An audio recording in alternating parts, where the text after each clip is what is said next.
அரசியல் களத்திற்கு அன்புடன் வரவேற்கிறோம்.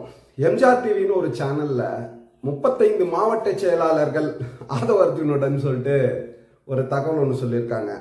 ஆதவ் அர்ஜுன் விசிகாவில் இருக்கும் வரை, இருந்து கொண்டிருக்கும் வரை விசிகாவிற்கு மொத்தமாகவே விசுவாசமாக இருந்தார் என்பது நிதர்சனமான உண்மை. அவர் ஒரு பணக்காரர், பல ஆயிரம் கோடிக்கு சொந்தக்காரர். வெஸ்ட் பெங்கால்ல மம்தா பானர்ஜி அவர்களை ஜெயிக்க வைப்பதற்காக அரசியல் வியூகங்களை வகுத்து கொடுத்தவர். தமிழகத்தில் பிரசாந்த் கிஷோருடன் சேர்ந்து திராவிட முன்னேற்ற கழக ஆட்சி அமைவதற்காக போராடியவர். இதில் ஒரு முக்கியமான ஒரு விஷயத்தை சொல்லணும்னா எங்க கிளாஷ் ஆகுதுன்னு பாருங்க. உதயநிதி ஸ்டாலின் அவர்கள் தேர்தலில் போட்டியிடக்கூடாது என்று கூறினார். அதை மீறி தளபதி அவர்கள் ஒரு நல்ல ஒரு மக்களுக்காக உழைக்கக்கூடிய ஒரு நல்ல மனிதரை தேர்தலில் நிற்க வச்சு ஜெயிக்க வச்சாங்க. அதன் பிறகு தேர்தலில் நின்னது அது செகண்டரி. ரெண்டாவது பிரசாந்த் கிஷோருக்கே சொன்ன தகவல் என்னன்னா, ஆதவ் அர்ஜுன் என்ன சொல்லியிருக்காரு, நிற்கக்கூடாது, அடுத்தது அமைச்சர் பதவி கொடுக்கக்கூடாது, அடுத்த துணை முதல்வர் கொடுக்கக்கூடாதுன்ற வரைக்கும் ஆதவ் அர்ஜுன் அவர்களுடைய கருத்துக்கள் பிரசாந்த் கிஷோர் மூலமாக திராவிட முன்னேற்ற கழகத்திற்கு சென்றது என்பது நிதர்சனமான உண்மை. அதில் எந்த மாற்று கருத்தும் இல்லை. அது ஒரு புறம் இருக்கட்டும், அரசியல் ஆலோசகராக அவர் அவருடைய கருத்தை கூறினார். அது அடுத்து வரக்கூடிய தேர்தலில் பிளஸ்ஸா மாறுமா மைனஸா மாறுமான்றது நம்முடைய துணை முதல்வர் அவர்கள் நடந்து கொள்ளக்கூடிய நற்செயல்களின் காரணமாக மாறும். அது செகண்டரி, அது ரெண்டாவது. அந்த சாப்டருக்குள்ள நம்ம வரல. வாரிசு அரசியல், மன்னராட்சி, இந்த முறை எல்லாமே அவர் தேர்தல் ஆரம்பிக்கும் பொழுதே நினைத்த ஒன்றுதான். அதை சொல்லணும்னு நினைச்சாரு, சொல்லிட்டாரு, முடிஞ்சிடுச்சு. பல மாநிலங்கள்ல சுரண்டல் லாட்டரி கொண்டு வந்தாங்க. அந்த லாட்டரியில அந்த லாட்டரி கொண்டு வந்தது இன்னைக்கு 13 மாநிலங்கள்ல ஆதவ் அர்ஜுன் அவர்கள் நடத்தி கொண்டு இருக்கிறார்கள். அவருடைய மாமனார் மூலமாக, மார்டின் மூலமாக நடத்தி கொண்டு இருக்கிறார்கள். இது எல்லாமே நடக்கிற ஒரு விஷயம். வியாபாரம், அதை விட்டுடலாம், நம்ம அந்த சாப்டருக்குள்ள வரல. ஆனா இங்க தமிழகத்துல 35 மாவட்ட செயலாளர்கள் அவர் பின்னால் இருக்கிறார்கள் சொன்னதே வியப்பா இருக்கு. ஏன்னு சொன்னா, இந்த விசிகாவை பொறுத்த வரைக்கும் ஒற்றை ஆளுமை திருமாவளவன் அண்ணன் அவர்களுடைய கொள்கை, சித்தாந்தம் இதெல்லாமே. ரவிக்குமார் அவர்கள் கூட ஒரு எம்பி தான். பல எம்எல்ஏக்கள் இருக்காங்க, முன்னாள் எம்எல்ஏக்கள் இருக்காங்க, அது எல்லாமே செகண்டரி. திருமாவளவன் அவர்களுடைய கொள்கைக்காக இன்னமும் கட்சியில் பயணித்துக் கொண்டிருப்பவர்கள் தான் அனைத்து மாவட்ட செயலாளர்களும். அதில் எந்த மாற்று கருத்தும் இல்லை. ஒரே ஒரு மாவட்ட செயலாளர் கூட ஆதவ் அர்ஜுனை பிடித்திருக்குமே ஒழிய அவருக்கு பின்னால் நிற்பார்களா என்று சொன்னால் அனைத்து மாவட்ட செயலாளர்களும் ஒருவரை கூட ஆதவ் அர்ஜுன் அவர்களால் கொண்டு செல்ல இயலாது. ஆதவ் அர்ஜுன் அவர்கள் கட்சியை விட்டு செல்கிறார் என்பதெல்லாம் ஒரு மாய, ஒரு விதமான ரூமர் தான் சொல்லலாம் அதெல்லாம். ஆனா அது உண்மையாக இருந்தாலும் கூட தலைவர் பின்னால் நிற்பார்களா, ஆதவ் அர்ஜுன் அவர்கள் பின்னால் நிற்பார்களா என்று சொன்னால் 100க்கு 100% ஒரு தொண்டனை கூட ஆதவ் அர்ஜுன் அவர்களுடைய பின்னால் இழுக்க முடியாது.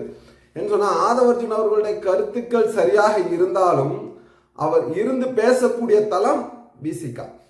விடுதலை சிறுத்தைகள் கட்சி என்பது ஒடுக்கப்பட்ட மக்களின் குரலாக, பிற்படுத்தப்பட்ட மக்களின் குரலாக, சிறுபான்மை மக்களின் குரலாக தமிழக சட்டமன்றத்திலும் பாராளுமன்றத்திலும் ஒலித்துக் கொண்டிருக்கிறது என்று சொன்னால் அது அண்ணன் திருமாவளவன் அவர்களுடைய கொள்கைகளால், அவர்களுடைய சிந்தனை ஓட்டங்கள் அனைத்தும் ஒடுக்கப்பட்ட மக்களின் வாழ்க்கை தரம் உயர வேண்டும் என்பது மட்டுமே இருக்கிறது. அனைவரும் சமம் என்ற ஒரு சமநிலையை உருவாக்க வேண்டும் என்பது அவருடைய சிந்தனையாக இருக்கிறது. அதற்கு துணையாக இருக்கக்கூடிய விடுதலை சிறுத்தை மாவட்ட செயலாளர்கள் தான் இன்று தமிழகம் முழுவதும் விடுதலை சிறுத்தை மாவட்ட செயலாளர்களாக இருக்கிறார்கள். ஒரு கருத்தை கூறியிருந்தார்கள் எம்ஜிஆர் என்ற ஒரு யூடியூப் சேனல்ல. மிகப்பெரிய தவறு அது. தவறான கருத்துக்களை மக்களிடையே பரப்ப வேண்டும் என்பது நோக்கமாக வைத்துக்கொண்டு டிஆர்பி ரேட் ஏற வேண்டும் என்பதற்காக ஒரு சில தவறான கருத்துக்களை பரப்பிக் கொண்டிருக்கிறார்கள். அது வன்மையாக கண்டிக்கத்தக்க செயல். ஏனென்று சொன்னால் 35 மாவட்ட செயலாளர்கள் அவர் பின்னால் இருக்கிறார்கள் என்று சொன்னால் அந்த மாவட்ட செயலாளர்களின் பெயர்களை வெளியிட்டு விட்டு நீங்கள் கூறியிருக்கலாம். எந்த ஒரு மாவட்ட செயலாளரும் யாருடைய பின்னாலும் நிற்கவில்லை, நிற்கவும் மாட்டார்கள். தலைவர் திருமாவளவன் அவர்களை கொள்கை ரீதியாக ஏற்றுக்கொண்டவர்கள் தான் இன்று மாவட்ட செயலாளர்களாக இருக்கிறார்கள். அப்படி இருக்கும் பொழுது அந்த மாவட்ட செயலாளர்கள் யார் பின்னாலும் செல்ல மாட்டார்கள். 6 மாதம் இடைக்கால தடை விதித்திருக்கிறார்கள். அது 2 மாதத்தில் கூட ரீவொர்க் பண்ணிக்குவாங்க, திரும்ப பெற்றுக்கொள்வார்கள். அதற்கான வாய்ப்புகள் இருக்கு. மறுபடியும் அவர் கட்சியில் சேருவதற்கான வாய்ப்புகள் இருக்கு. மற்றவர்கள் நினைப்பது போன்று கட்சியை உடைத்து விடலாம், பிரித்து விடலாம், இந்த கூட்டணியை உடைத்து விடலாம் என்று நினைத்தார்கள் என்று சொன்னால் அது தவறு. பட் ஆதவ அர்ஜுன் அவர்கள் சொல்லக்கூடிய வார்த்தைகளில் தவறுகள் இருந்தால் அதை சுட்டி காட்டுவது, தண்டனை கொடுப்பதெல்லாம் அவர்களுடைய உட்கட்சி பிரச்சனை. அதை வெளியே இருந்துகிட்டு யாரும் தேவையில்லாத வார்த்தைகளை, தேவையில்லாத கலங்கத்தை கட்சிக்கு விளைவித்தார்கள் என்று சொன்னால் அது சரியாக இருக்காது. நான் கூட்டணி கட்சிக்காரன் என்ற முறையிலும் இப்போ பாத்தீங்க அப்படின்னா எல்லா இடத்துலயும் ஒரு பிரிவினையை உண்டாக்கலாம்னு நினைக்கிறாங்க. ஆனால் திராவிட முன்னேற்ற கழகத்தின் பலம் கூட்டணி தான். அந்த கூட்டணியை அவர்களும் எந்த சூழ்நிலையிலும் விட்டு கொடுக்க மாட்டார்கள் என்ற ஒரு நம்பிக்கையின் வெளிப்பாடாகத்தான் அவர்கள் இன்றும் அனைத்து கட்சிகளையும் இருக்கக்கூடிய கூட்டணியை அப்படியே தொடர வேண்டும் என்ற எண்ணத்தில் வரக்கூடிய 2026 சட்டமன்ற தேர்தல் இந்தியா கூட்டணியில் தமிழகத்தில் திராவிட முன்னேற்ற கழகத்தை தலைமையாக ஏற்று இந்தியா கூட்டணி தமிழகத்தில் மாபெரும் வெற்றி பெறும். மறுபடியும் ஒரு நல்லாட்சி அமையும். இந்தியா கூட்டணியின் ஆட்சி நிச்சயமாக அமையும். ஆட்சி அதிகாரத்தில் நிச்சயமாக சிறப்பாக செயல்படுவோம் என்பதை ஆணித்தரமாக கூறிக்கொள்கிறோம். இந்த நேரத்தில் யாருடைய அந்த பிரித்தாளும் கொள்கையும் நிச்சயமாக பலிக்காது. வெற்றி நமதே என்பதை கூறி விடைபெறுகிறேன். நன்றி அருமை உறவுகளை. மற்ற நிகழ்ச்சி சந்திப்போம். ஜெய்ஹிந்த்.